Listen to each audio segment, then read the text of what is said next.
కరీంనగర్లో అన్ని రకాల వ్యవసాయ యంత్రాలు లభించే ఒకే ఒక చోటు Excel Agri Solutions Peddapalli bypass road Bommakal Karimnagar. ఇప్పుడే సంప్రదించండి. జై శ్రీరామ్.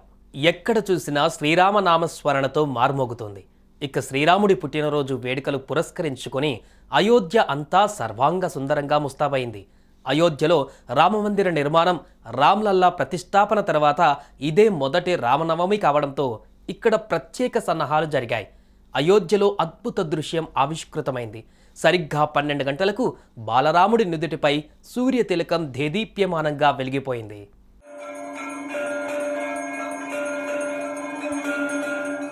శ్రీరాముడు త్రేతాయుగంలో చైత్రమాసం వసంత ఋతువు శుద్ధ నవమి గురువారం పునర్వసు నక్షత్రం కర్కట లగ్నంలో సరిగ్గా అభిజిత్ ముహూర్తంలో అంటే మధ్యాహ్నం 12 గంటల సమయంలో జన్మించాడు. ఆ మహానీయుని జన్మదినాన్ని ప్రజలు ఓ పండగలా జరుపుకుంటున్నారు.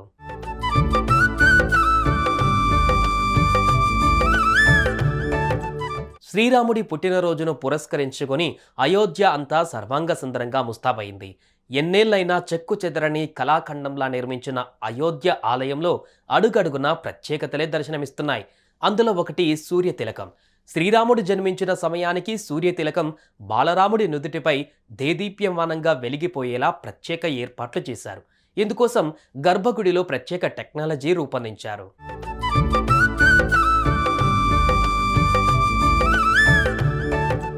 ఈ క్రమంలోనే అయోధ్యలో అద్భుత దృశ్యం ఆవిష్కృతమైంది.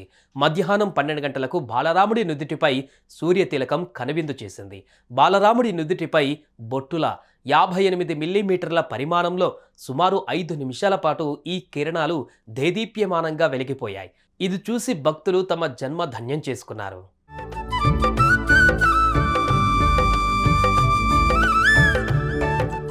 అయితే ఈ సూర్యకిరణాలు రామచంద్రుడి నుదిటిపై ప్రసరించేలా కటకాలు, అద్దాలు, గేర్ బాక్సులు, గొట్టాలను ఏర్పాటు చేశారు.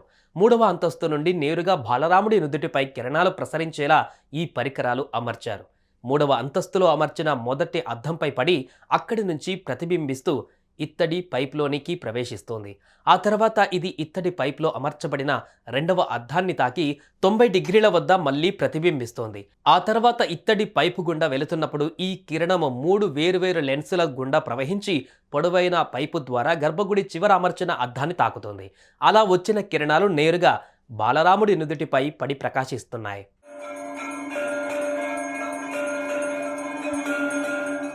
అయోధ్యలో రామ్లల్లాకు ప్రతిష్టాపన తర్వాత ఇదే తొలి రామనవమి కావడంతో అయోధ్యలో ఈ కార్యక్రమానికి ఎంతో ప్రత్యేకత సంతరించుకుంది. ఇక రామ్లల్లా దర్శనం కోసం అయోధ్యకు భారీగా భక్తులు తరలివచ్చి భక్తులు బాలరాముడి నుదుటిపై సూర్యతిలకం ఆవిష్కృతమైన దృశ్యాన్ని కనువిందుగా తిలకించారు.